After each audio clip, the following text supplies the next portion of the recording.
This is Sarah Stewart Holland. This is Beth Silvers. You're listening to Pantsuit Politics, where we take a different approach to the news.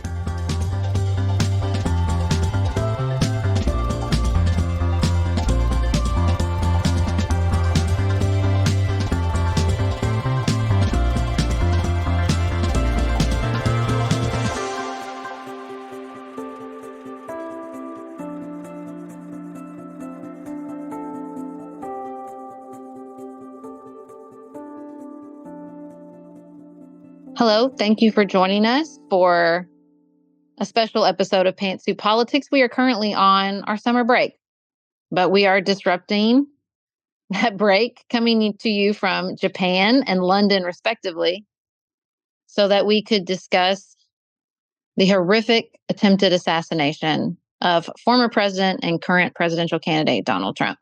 Sarah, where were you when you found out about this? We had just woken up in our hotel room in Sapporo, Japan. And, it's so weird with the time difference. We wake up at the end of the day in the United States. And so then our morning is kind of consumed for a couple hours with what's going on in the United States. And it's been that way since we've been here because we've been so consumed with the news about Joe Biden's candidacy. So it's like every morning we sort of get the afternoon news and the evening news, and then we have a break all day long when people are asleep. And sort of by the end of the day, sometimes I can get the early morning emails going out the next morning. And so we got up, and I think it happened after we'd woken up because people started texting me, oh, somebody says that there's been shots fired at the Trump rally. And then it was, maybe he's been hit. There was blood. And so then we just get this steady stream of information. So it sort of consumed our whole day, even as everybody else in the United States had gone to sleep. Because it had happened on Saturday afternoon in the United States, but we were waking up on Sunday morning and hearing the news. What about you?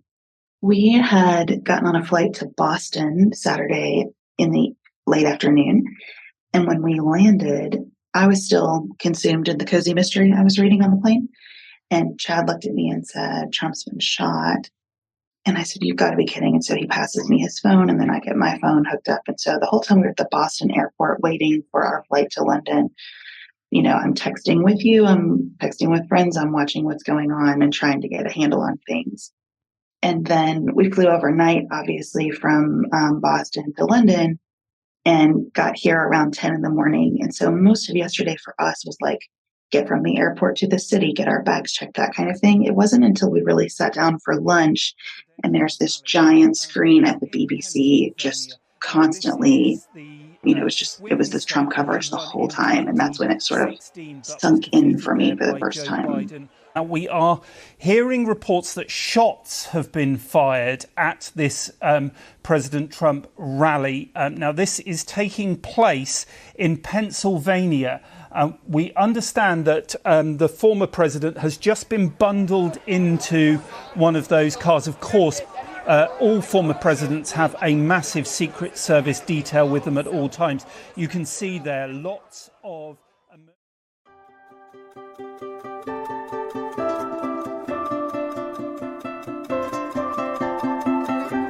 I don't know if it's still sunk in for me. It is such an insane sequence of events that the shooter was able to get so close, that Donald Trump turning his head a millimeter to look at his screen took us from him being murdered in front of everyone to having his ear shot. That's the part I cannot wrap my head around. I cannot get a hold of. It seems so surreal. The photos, the images, the idea that this has happened. Even though we've been living for almost 10 years with him on the political scene and the way that he, speaks so aggressively, and the way that we've had this sort of normalized political violence, I would say beginning with the shooting of Gabby Giffords, the shooting of Steve Scalise, just the, tenfold increase in threats towards elected officials, like even all of that. And it's still, it's that I always liken it to the little scrolling bars that you see in restaurants that'll like scroll the special just on like a little loop. That's what my brain is doing. Just every once in a while, my brain will be like, oh, remember, Donald Trump turned his head and got shot in the ear instead of being killed at a rally. Like, it's still so surreal. I'm still so deeply in shock about the whole thing. Yeah, my first reaction was just to feel physically sick. And I have kind of maintained this low level nausea about it since I learned about it, because it does land in a way that nothing has landed. I mean, we really have not seen presidential assassination attempt in our lifetimes, and something that I frequently comfort myself with is that this isn't the 1960s. Political leaders are not being killed right and left.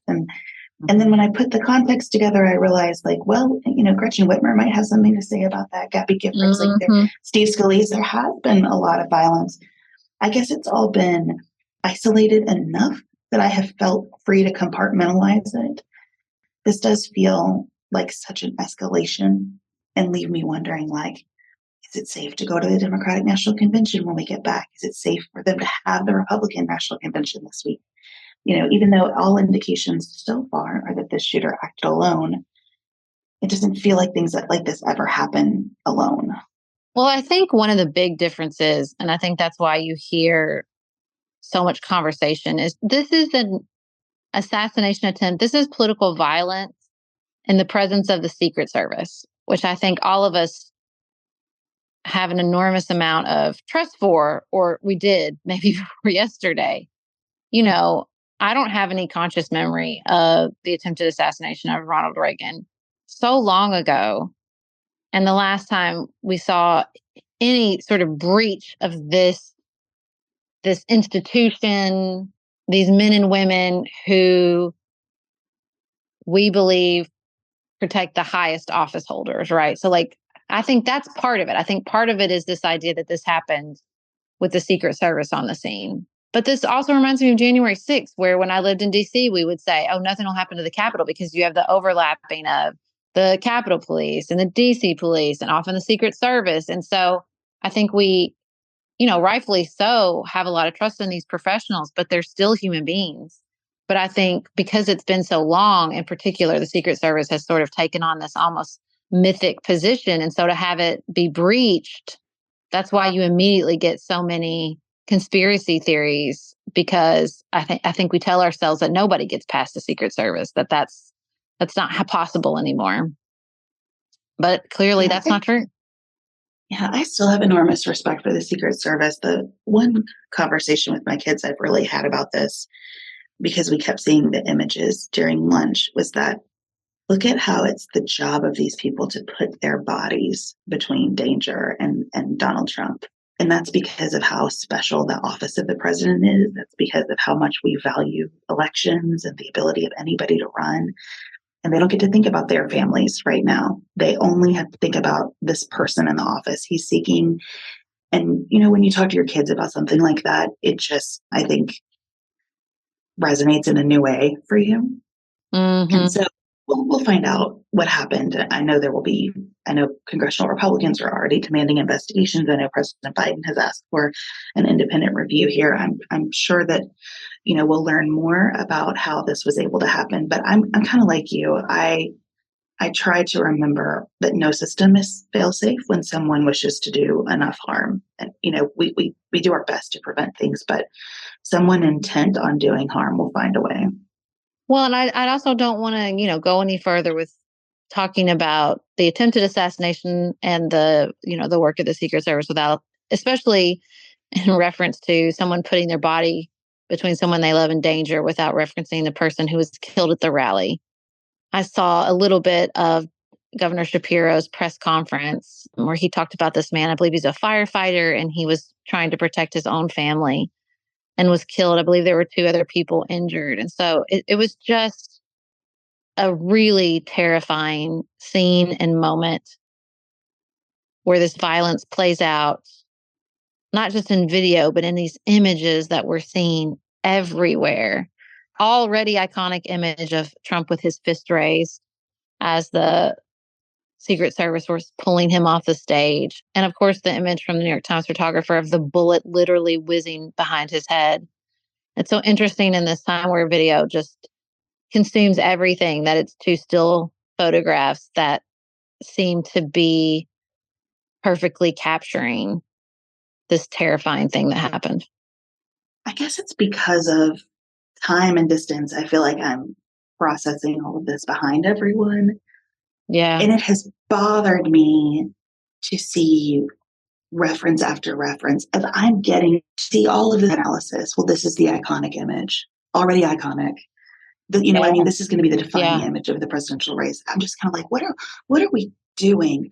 I understand that Trump, Biden, everyone who seeks the presidency functions more as a symbol than as an individual. And so whatever you project onto that symbol will drastically impact how you see what's happened here.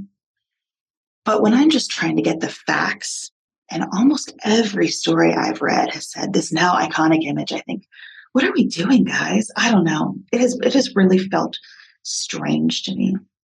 There is no pause. There is no ability to process the information outside of the emotional reaction. And I don't know if that's a reasonable expectation. This is such a horrific event. This is such an emotional moment for lots of reasons that I think getting the facts separately, I did have respect for President Biden saying, I have opinions, but I don't have facts yet, so I'm not going to talk in the very beginning.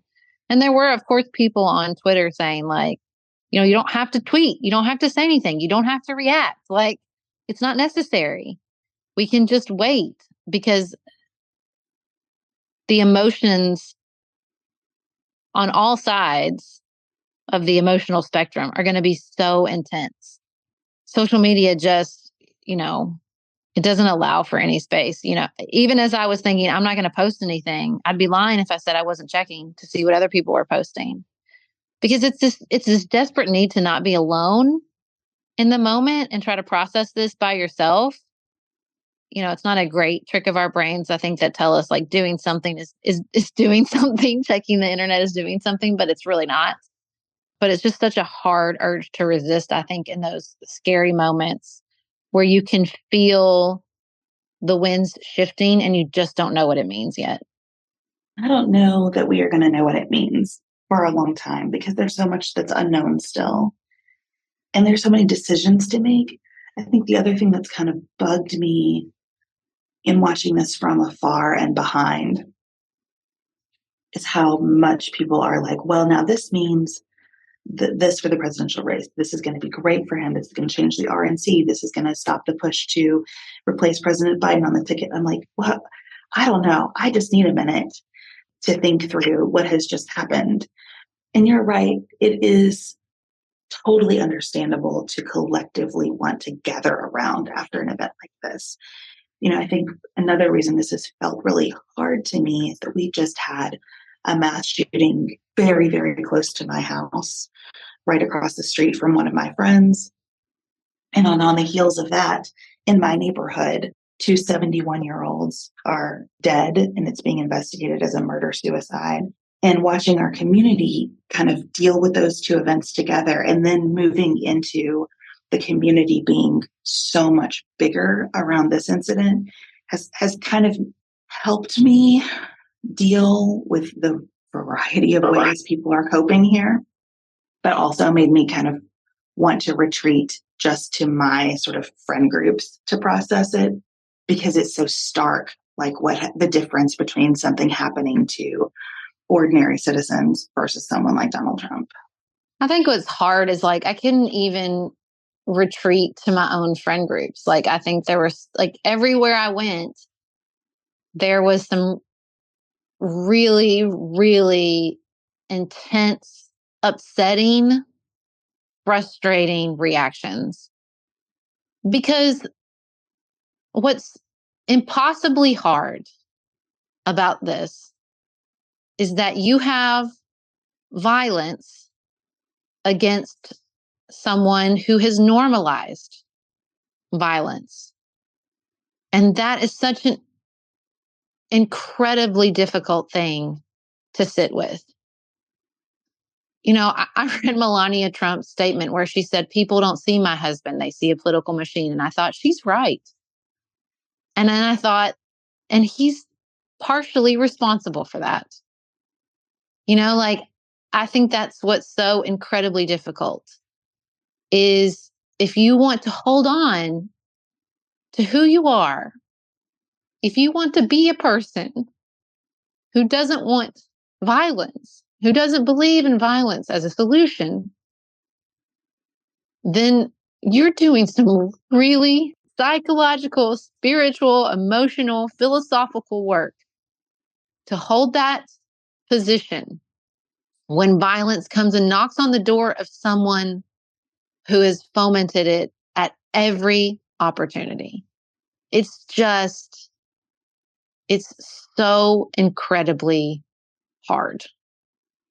I've been thinking about the word normalize a lot over the past 24 hours and realizing that I don't know what that means anymore, because I think with the whiplash of the last 10 years, going from the Trump presidency to the Biden presidency, with January 6th, with what happened to Paul Pelosi, with the way that some politicians are speaking about this right now, I would say the majority, the condemnations of political violence in any form, versus a few people who are just like, well, this is President Biden's fault or whatever. I don't know I think it's all normalized now. I think everything in American life is in some space normal to someone. Yeah. So then there are calls for unity. And I think, well, if everything is normalized, what does a call for unity mean? I don't think a call for unity means let's cease having a real contest going into November. I don't think it means you can't say Donald Trump in a way that is unique in my lifetime speaks about even regular people who don't support him as less than human. I can recognize that he is still a person. He is still that person that Melania wrote about. And I thought her statement was really, really interesting. I'm going to read it several more times. But I can recognize him as that person, but then also say, but yeah, the political machine of Donald Trump, I still think should not be the president again. And everyone should work hard against that outcome. So, what does unity mean when this great spectrum has become normal in our very big, diverse, pluralistic nation? I reached out to a friend of mine who I know to be a longtime supporter of Donald Trump, because she'd actually mentioned that she listened to our show about Joe Biden. Because, this is all taking place in this other completely unprecedented moment where a party is calling, or a large proportion of the party is calling for their nominee to step aside. We went from the shrug meh election to the intense convicted felon, call to step aside, terrible debate, attempted assassination in what feels like about 2 weeks.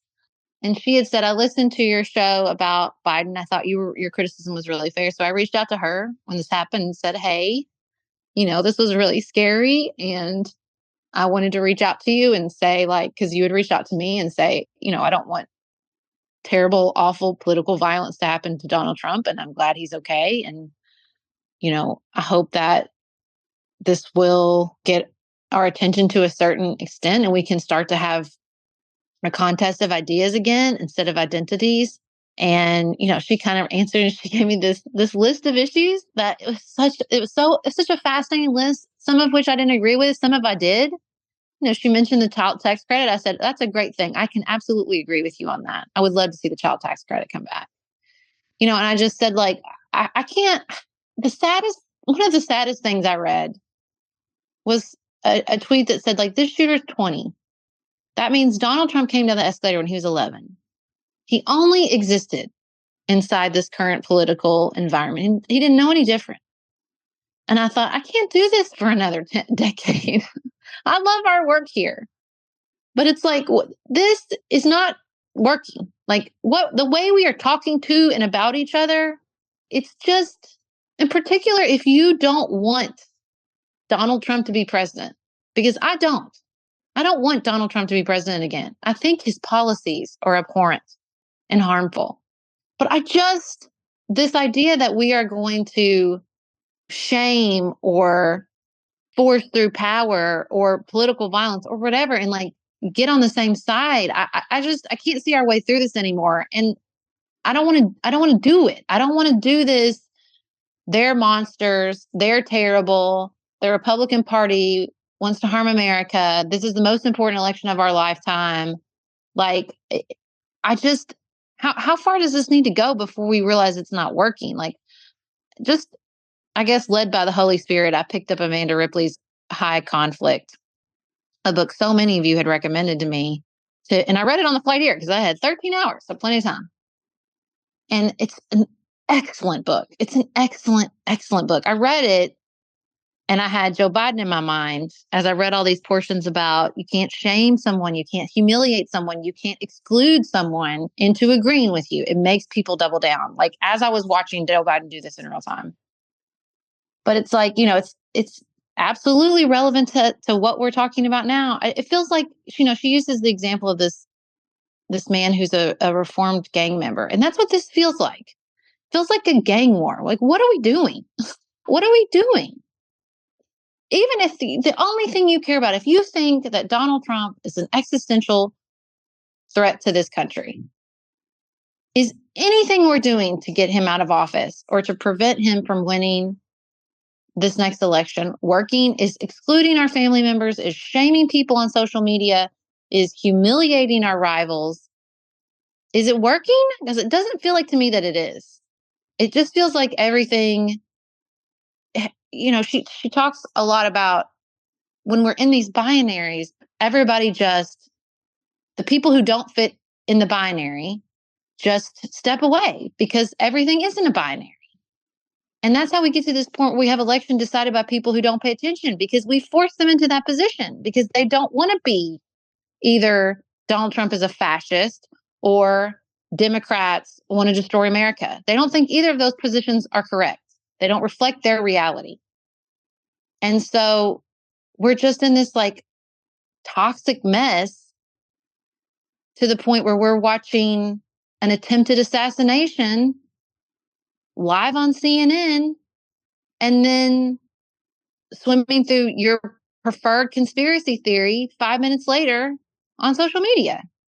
I am worried about how any external event now, whether it is a bad debate performance by Joe Biden or a fall down the stairs or whatever, or something as heinous as a person shooting into a crowd of people. That's the other thing I keep thinking about.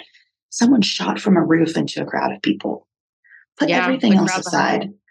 Someone shot from a roof into a crowd of people. And Corey Compatore is dead. 2 other men are injured. And Donald Trump was almost shot in front of people on television. Ugh. Whatever we feel about anything else, that is horrible. And yes, we live in a country where shootings happen all the time. That is horrible. We should still be horrified. We should have fresh, new horror every time it happens. And I know it's hard to sustain that, but this is a terrible thing. To get back to the sentence I was trying to complete, I am concerned that every external event is immediately put through the hall of mirrors, that we are so susceptible to not even outside actors now, just here in America, everyone immediately saying, well, what's the most complex version of what could have happened here instead of what is the simplest? Yeah. When I heard that a 20-year-old man did this, I just thought, probably this is just like what happened with Paul Pelosi. You have somebody who's listened too much and has filtered it through their own brain and all of its idiosyncrasies, and whatever chemical reactions happened there happened.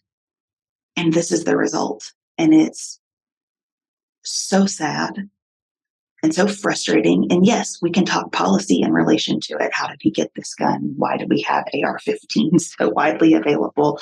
We can talk process, how was he able to be this close to the president? what happened with the Secret Service. But fundamentally, I think we have to remember when we're saying things like Donald Trump is an existential threat, everybody hears it and everybody processes that through the idiosyncrasies of their own brains in ways that we are conscious and unconscious of. And I know that no one really appreciates being told that rhetoric is at fault here. I know that no one wants to hear about civility or the language that we use. I mean, we've gotten that critique a lot in our work. Well, I have a hard time talking about language when substantively X, Y, and Z. Fair enough, but language is what everybody hears. The people who are not dialed all the way into the issues and people who are so dialed in that it's become a sickness. And so that's another thing that's really on my mind. How do you, going into this election, vigorously make the case to the American people that 4 more years of Donald Trump's leadership will likely escalate incidents like this rather than pull them back, but do it in a way where you still say, but hey, he's still a person and he is still a person who matters a lot to a lot of people, and they are still people and they don't count less than anybody else. It's hard. But I'm glad to see so many people seeming to ask that question. I thought Governor Shapiro in particular has been excellent in the way he's spoken about all of this. We lost a fellow Pennsylvanian last night, Corey Comparator. I just spoke to Corey's wife and Corey's 2 daughters. Corey was a girl dad. Corey was a firefighter.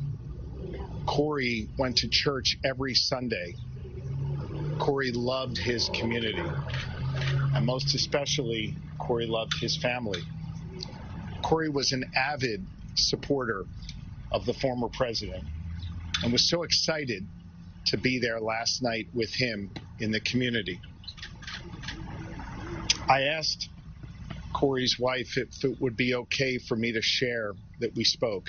She said yes. She also asked that I share with all of you that Corey died a hero, that Corey dove on his family to protect them last night at this rally. Corey was the very best of us. May his memory be a blessing.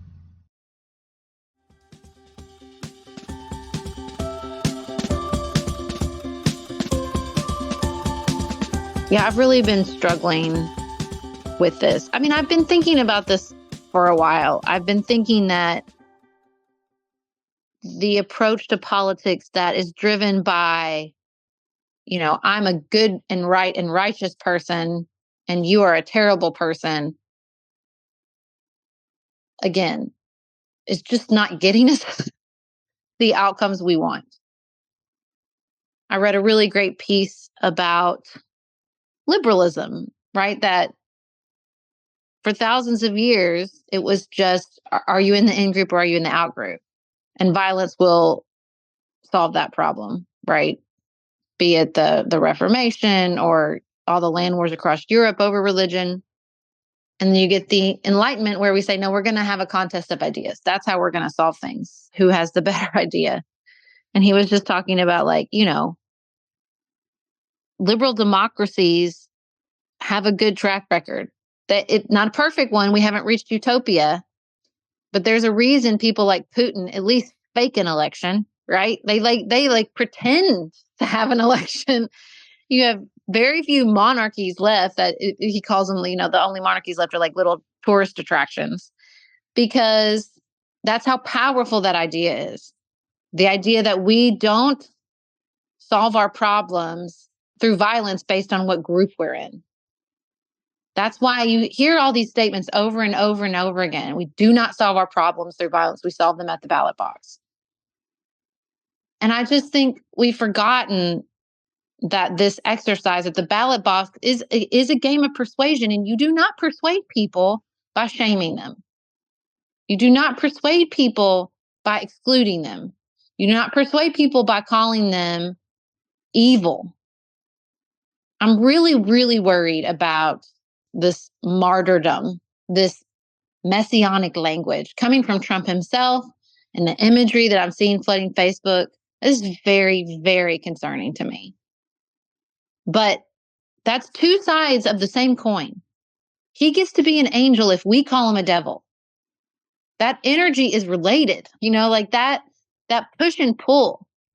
You're the worst. No, he's the best. You're the worst. Like what happens if we say, no, he's not the worst. We just think his ideas are bad. We think the tariffs will harm the economy. We think further restricting abortion will put women at greater and greater risk. We think that America first puts America in danger. Like that we think we need immigration reform, but not a closed border. Like I don't want to be in this doom loop. That's what's been so upsetting to me about the conversation around Joe Biden. To hear Democrats just say, well, there's nothing we can do about it. We're just stuck in this. We're going to lose this election. And like, it's another Trump term. And, this is it. Like this sort of fait accompli. Griffin has been so upset by this turn of events, as we all have, and been really consumed by the Democratic Party and what it's going to do. And I said, the only thing I can tell you is nobody wins an election in July. The election is in November. I told you at the beginning of the summer when he got convicted. I told you when we started having this conversation about Joe Biden. The only thing I can promise you is that everything will not be the same right now. That's the only thing I know for sure. Something else will happen. Lord, I hope we don't stay on this same pace of change, this same pace of events. But things will change. Things will challenge us. And I'm just desperately trying to find a path forward, a path to a different way of reacting. And, I'm not an elected official. Rhetoric is about all I've got. Rhetoric and organizing. I read a really great Twitter thread that was the difference between peacekeeping and peacemaking. And I do want to be a peacemaker. I don't want to just sustain the status quo. I want to improve things. And I'm just trying to think about what that means. I really appreciate what you said about Trump as the devil and Trump as an angel, or as Jesus's second coming, whatever, are two sides of the same coin. I think that's exactly right. Going back to liberalism and the Enlightenment and persuasion, I think what I see right now is that we left persuasion behind a long time ago and became a marketing culture.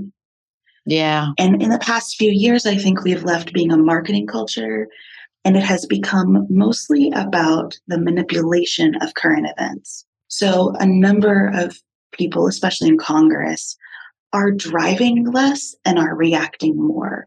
So it's like whatever happens instead of what we make happen, and how do we use what happens to reinforce our narrative? That's what I see in like the Marco Rubio sort of God saved President Trump, or Lindsey Graham, God isn't finished with President Trump. I mean, I hope that's true as a human being for him and for all of us.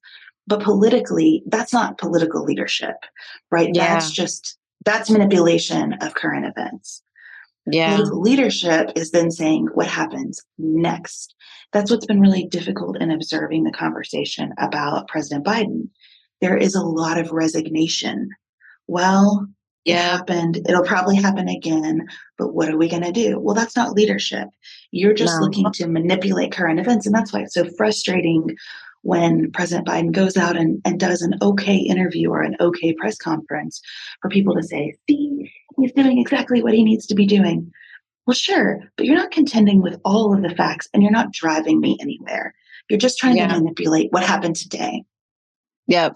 And so how do we get then, if we can name that, okay, we did marketing and then we did manipulation, and what we want to do is persuasion. And that is categorically different. How do we get to persuasion? And I think it means that like right now, today, both parties have some real decisions to make about where they take this election from here. It does not have to be that, well, this assassination attempt happened and now there's an iconic image and we need to pull all the negative advertising, and Joe Biden's going to be the nominee and Trump's going to be the nominee, and Trump's probably going to win. He's probably going to take the House and the Senate too, but what are you going to do? Because that empowers the sick people in the world who take arms in these moments. That says that Thomas Crooks has more agency in this election than our political leaders. That cannot be it. Yeah. No, I think that's 100% correct. Because you know what's underneath this that I keep thinking about too? I saw so many people say, like, we have this violence driven by rhetoric, right? Like, it is rhetoric that's at the center point. We are not Iran with an economy crippled by sanctions, where people are taking to the streets because they can't feed themselves. We are not Haiti, where there is barely a functioning government. We don't have 30% unemployment among young men like this young man. We don't have that. Doesn't mean we're perfect, but like the idea that people are reacting to circumstances is really not what's going on. People are reacting to rhetoric. Everything feels broken because of the way we talk to each other. Because the truth is, the economy is the envy of the world. We have free press. We have freedom of association. We do have free and fair elections. Again, don't hear me say we don't have problems. That's not what I'm saying. We still have oppressive systems. We still have massive problems with homelessness and suffering. That's not what I'm saying. But when you look at world populations, when you look at other countries who have real uprisings, people taking to the streets or political violence, we don't have the same issues. What we have is a status quo most people are happy to keep. Most people, we've talked about this with January 6th. As awful and terrible as that was, my life didn't change day to day. My kids were still safe. My kids were still fed. My kids still went to school. The status quo that we float along in this country, where most people, not everyone, some people struggle to feed their children. Like, don't hear me say that I think everything is perfect here. I'm just saying that our status quo is the envy of most of the world. Most people want to come here. For most of time and for most of the world, our status quo, right? That's why we get on social media. We're not looking to take to the streets and risk anything. We have too much to risk, right? And so it is about rhetoric and it is a persuasion. If you still think the status quo has to be improved, then it has to be a contest of ideas. Then it has to be policy. It can't be rhetoric. Rhetoric is not getting us what we want. If you hear everything I say and you're like, oh, the status quo is terrible in America. We have climate change. Absolutely true. We have racism. We have horrific rolling back of reproductive rights. Absolutely true. But rhetoric and violence have not, are not, and will not improve those situations. It's just not working. It's not working. It's got us to Donald Trump on his way to perhaps a second term under an attempted assassination that, instead of horrifying everyone, is what, strengthening everyone's positions, making everybody double down. Like, I cannot do this for another 10 years. That's how long we've been dealing with Donald Trump. He's not going anywhere. I'm just going to have to accept that. I wanted it to be different. I know we all did. We wanted him to go away. We wanted him to lose. We wanted him to go to jail. We wanted him to be quiet. Well, guess what? That's not going to happen. It's certainly not going to happen now. And so I'm just literally racking my brain, falling to my knees in prayer, coming to you as I often do. Like, we got to do something different. I can't do this anymore. I cannot let this man live rent free in my head as this devil, because I don't want him living in people's head as an angel again, because I think those are energetically related. And so I'm just trying to find a way out. I want out. Yeah, and as often it's the case, out is through. We have to go through this election. We have to go through this election. We have to go through this election with Donald Trump because a lot of people do want him to remain in public life. And they want him to remain in public life in some form for generations because he represents their ideas. And I love a lot of those people, even though I do not understand their attachment to him and some of the ideas that they hold. But that's where we are. And, we're going to the Tower of London this morning. Just kind of hits a certain way when you're thinking about political violence. Because you remember that once you start saying everything is justified here, it doesn't end. The only end is who had the most weapons and was willing to use them in the most heinous ways. That's the only way it ends. Yep. And to your point, I don't want to squander America like that. We have so much going for us. I don't want to squander it. It is a waste to let our politics descend into who has the most weapons and is willing to use them. Now, I know immediately there will be a reaction to that sentence that is concentrated around America's foreign policy. And I get how strongly many people object to America's foreign policy. And I share some of those objections. At the same time, I don't want to squander living in a place where I get to object to my government that way, and you do too. Yeah. Like leadership has never been about telling people how fundamentally broken things are. It is about saying, here is what's working, and here is what's broken, and here's how we can take what's working and put it in service of repairing those broken things. And honestly, like in that vein, I do feel really good about the way a lot of people are reacting to this. A lot of people in positions of leadership are not only saying, but also doing good. Again, I think about Josh Shapiro. It took a lot for a Democratic governor to not only acknowledge the death of a citizen of his state, but to talk about that citizen in heroic terms when he was at a Trump rally, right? And to reach out to that family and to say, I ask her permission to speak about the death of her husband to you. There's so much there that is substantively good and right and exemplary of who we want to be. And I think the more people who say, like, I'm just going to take what's happening in the world on its terms and contend with it through my own sense of what is good and right. And sometimes that means isolating variables. It means everything is not about everything. It means this man's death is about this man's death. That encourages me. That makes me feel more hopeful because I know Josh Shapiro is not the only person who's behaving that way right now. And that's what I want to see more of. Yeah. In high conflict, she talks about avoid fire starters. Like the people who are throwing gas on the flames, that's not the take right now. They are the worst people. They are the ones who don't support gun control, and they don't care when it's a school shooting. Like, I can write all the comments. They had a similar thread, which is they're terrible. They deserve no humanization or empathy, period. And I will not be that person. I will not be that person. I will not. And I will cling to people who choose a different way. And I will do my best to follow them and lead when I can and find with curiosity and empathy places of connection with my fellow citizens. That's what I want. I want to feel that I live in connection with my fellow citizens, not total agreement, just connection. You know, traveling in a moment like this is both surreal and a blessing. You know, I'm in Japan. One of their former prime ministers was assassinated. Shinzo Abe, like that happened here. I'm walking the streets of a place where that recently.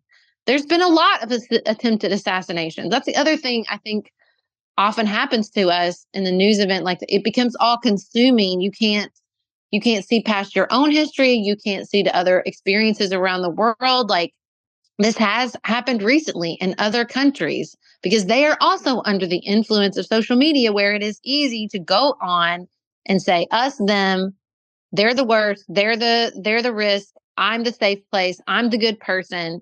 And it's like, I get that reaction. It is a completely human reaction. And what I hear every time in those comment threads is, I'm afraid. I'm afraid. I'm afraid.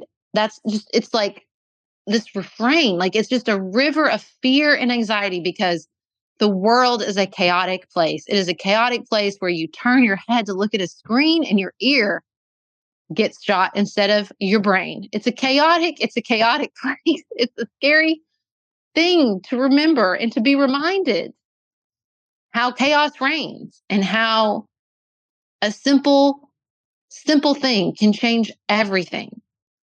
And I was reading about a woman in DC. I saw that Chasten Buttigieg posted about this woman, and I looked up her story, and she was walking through the park and a tree branch fell on and killed her. Like it's just and I know that's so scary to think about. And so we want to wrestle control. We want to say, if we were in charge, if our people were in charge, if these terrible, awful, evil people were gone, then I would feel safe and chaos would not reign. But that's not true. That's not true. And it's a terrible reality. I hate it. Believe me, as a recipient of the chaos lottery myself in my life, I wish it was different. But if I could wave a magic wand and remove every Trump voter, that wouldn't change anything. Or if I could just change their minds, if I could just make everybody vote Democratic until the end of time, like it wouldn't change. The reality that chaos would still reign and terrible things would still happen and we wouldn't have all the solutions and things would still be hard and foreign policy would still be problematic and there would be policies I hated and there would still be suffering and people would still struggle to feed their children. Like, I know that sounds existential, but in a way,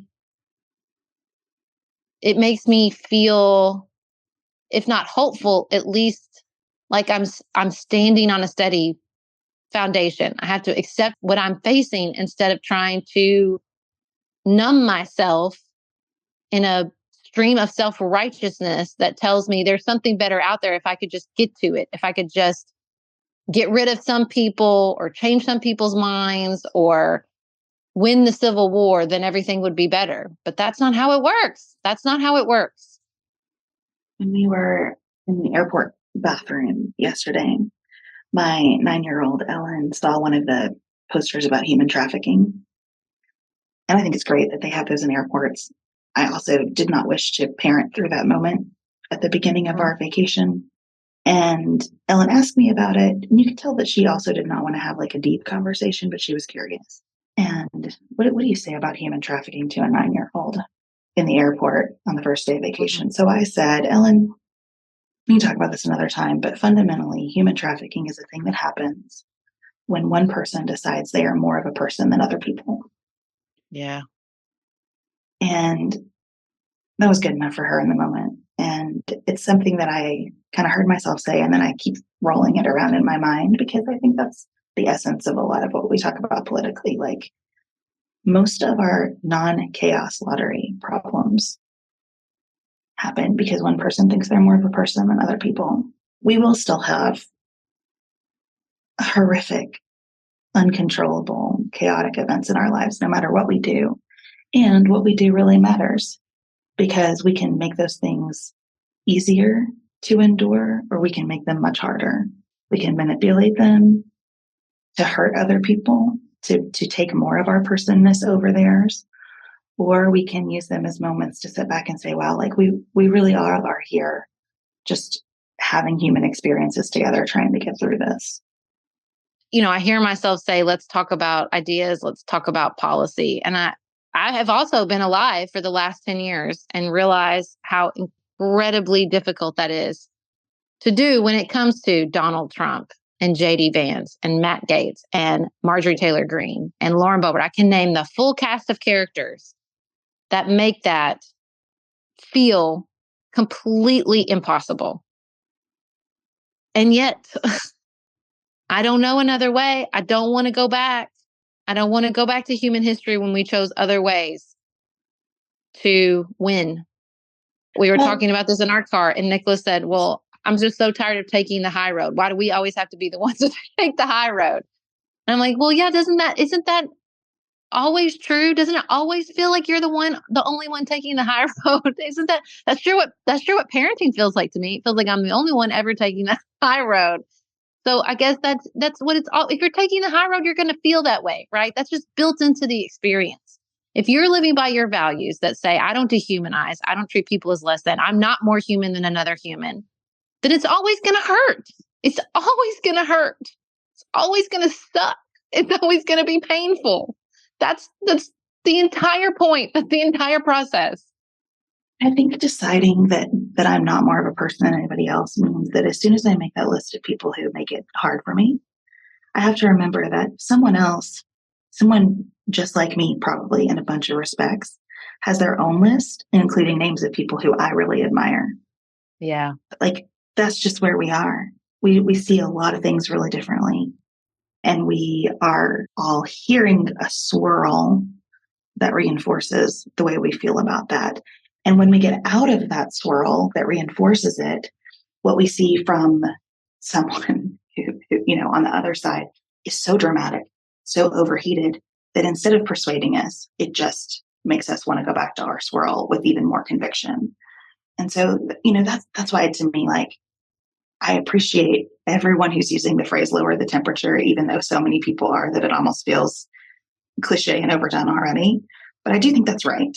I think it's right to just say, like, you can understand that the stakes of any presidential election are very real and very high.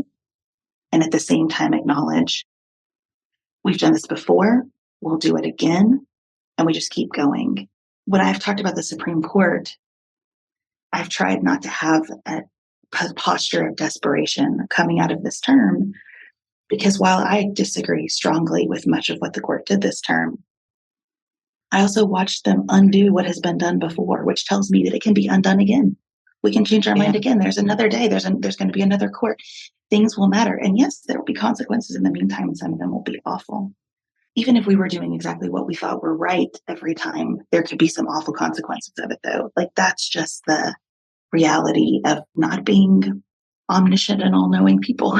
We just have to keep doing what we think is best and holding on to the fact that other people are doing what they think is best too. And that doesn't make everything equal. And I'm not trying to do false equivalency and sometimes we just have to go back to the things that are the most simple and true and clear for us, and put one foot in front of the other and hope that we are making a good contribution. Like we've said a million times, that we are putting good stuff in the river.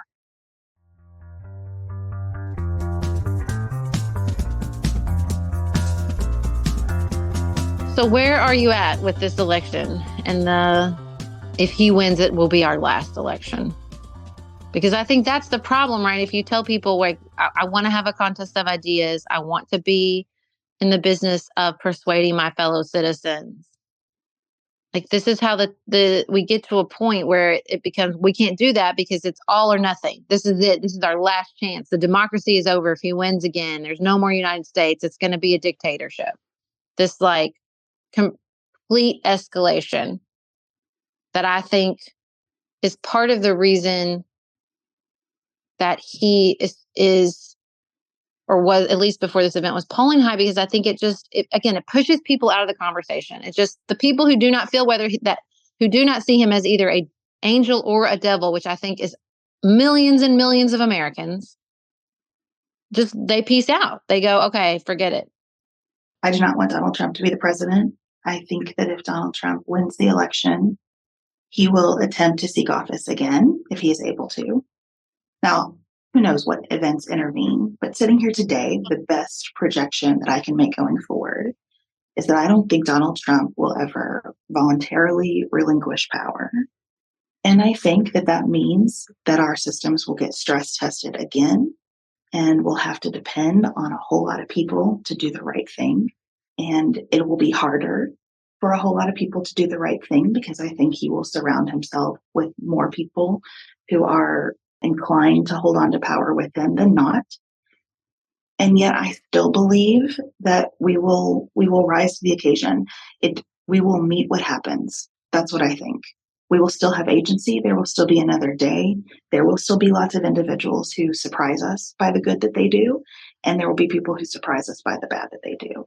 I think, however this election turns out, we probably are headed for some more dark collisions around power, because I don't think he will willingly concede this election either. Yeah, that's it. That's exactly what I was going to say. Like, does it matter? Like, whether he wins or loses, if he loses, we're still in the same spot, which is he will not concede. Like, that was the story before the assassination attempt at the head of the New York Times, that they are planning to contest this election no matter the results. Yeah. So the conversation to me is, how do we convince? How do we do the work? How do we organize so that millions of our fellow citizens believe that this election is free and fair, no matter the results. And maybe that's not going to be the work of this election. This is going to be the work of many elections. That's a big lift, and it's going to take great leaders, but it's going to take all of us engaging in ways with people who we currently see as the problem, the enemy, less than fools, idiots, cult members, MAGA crazies, like whatever the list is, whatever the descriptor in your head, they are voting members of our society. You know, I read a piece in the New York Times about this poor Arizona county clerk who they tried to get her to resign, and it was just, you know, like these were her neighbors that she'd known for decades. She was a Republican, and they just did not believe her that these votes were fair, that they were being counted, that she was doing her job. And that's hard work to walk back from that. And I'd be lying to you if I told you I knew what it looked like. But sitting around and waiting for Joe Biden or someone else or the perfect person to come along and fix this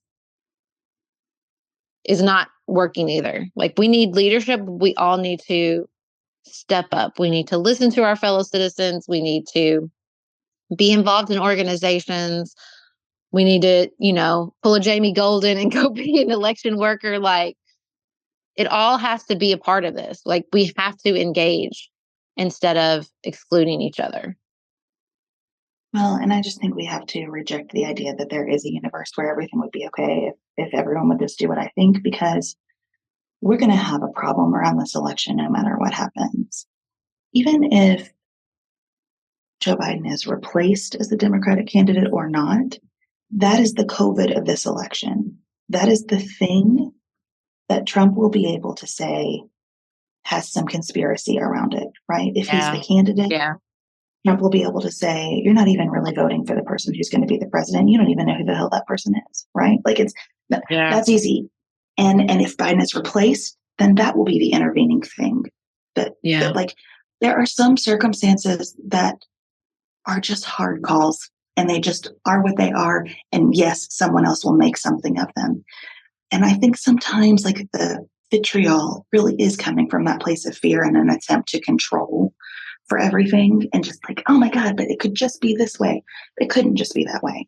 That way also has a lot of risk. That way also has a lot of risk and a lot of harm attached to it. So you just have to do what you think is the right thing, and go forward knowing that, again, there's gonna be another day. We're gonna have another opportunity, or someone will, if not us. Yeah. Well, when I was scanning X, Twitter, whatever you want to call it, when I shouldn't have been, I did find something that brought me enormous comfort. It was from the JRR Jokin account, and they tweeted an exchange from the Fellowship of the Ring. Brought me enormous comfort, so I thought I'd share it, Beth. It says, "I wish it need not have happened in my time," said Frodo. "So do I," said Gandalf. "And so do all who live to see such times. But that is not for them to decide. All we have to decide is what to do with the time that is given us."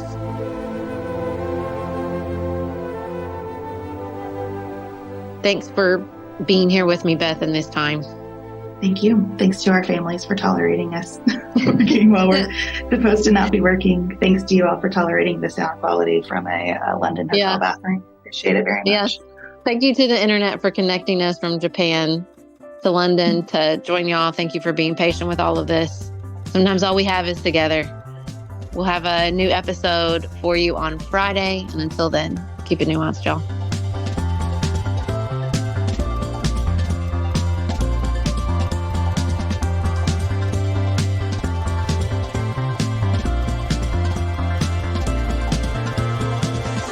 Pantsuit Politics is produced by Studio D Podcast Production.